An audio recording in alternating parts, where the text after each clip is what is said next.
राधे राधे भक्तों, आइए आज सुनते हैं मंगलवार के दिन मंगला गौरी व्रत की कथा। पंपापुर नामक गांव में एक साहूकार अपनी पत्नी के साथ रहते थे। वह धनवान और सुखी थे, परंतु उनके कोई संतान नहीं थी। बस यही दुख उनके मन को कचोटता रहता। एक दिन साहूकार के घर पर एक साधु आया।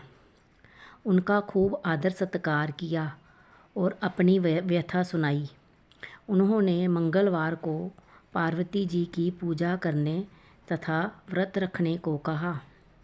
श्रावण मास के पहले मंगलवार से सेठानी ने पार्वती जी का पूजन आरंभ कर दिया। उस दिन वह व्रत भी रखती। कई महीनों तक उसने व्रत एवं पूजन किया। उसके भक्ति भाव से माँ पार्वती जी प्रसन्न हुई।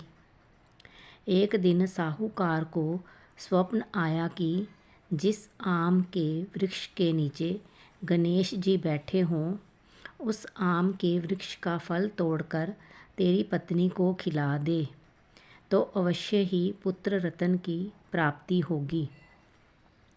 अब तो साहूकार ऐसे आम के वृक्ष को ढूंढता फिरा। एक दिन उस ऐसा आम का वृक्ष दिखाई दे गया। तब फल तोड़ने के लिए उसने पेड़ पर पत्थर मारे। आम का फल तो प्राप्त हो गया, परंतु गणेश जी को पत्थर लग जाने से उन्होंने श्राप देते हुए कहा, हे स्वार्थी मनुष्य, तुमने अपने स्वार्थ के कारण मुझे चोट पहुंचाई है, अतः तुझे भी एक ऐसी ही चोट लगेगी।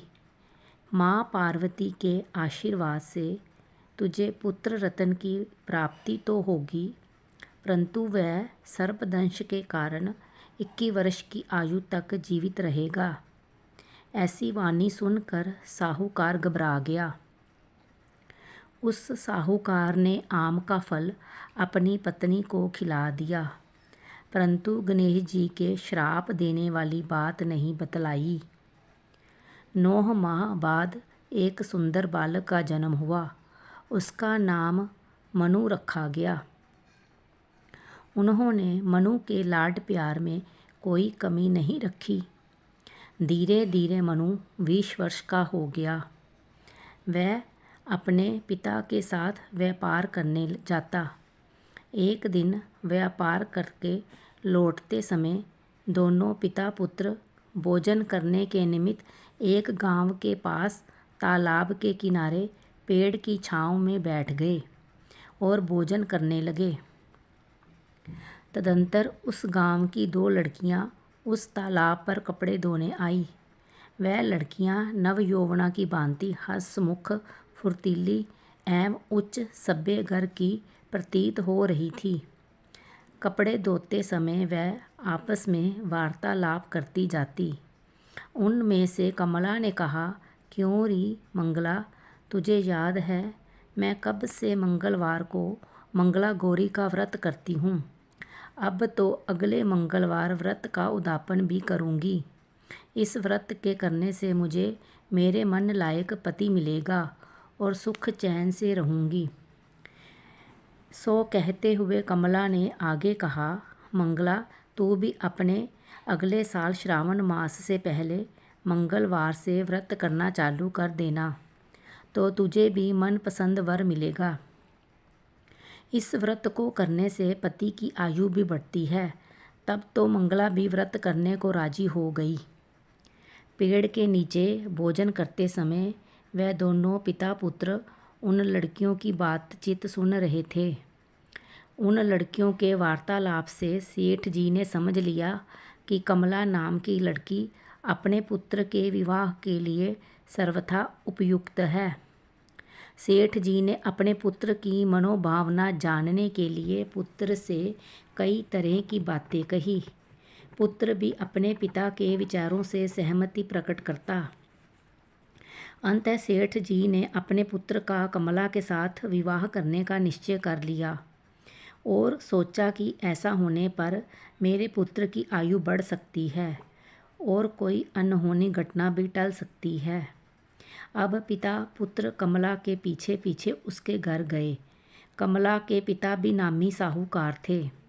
सेठ जी ने कमला के पिता से अपने पुत्र के विवाह के बारे में बातचीत की।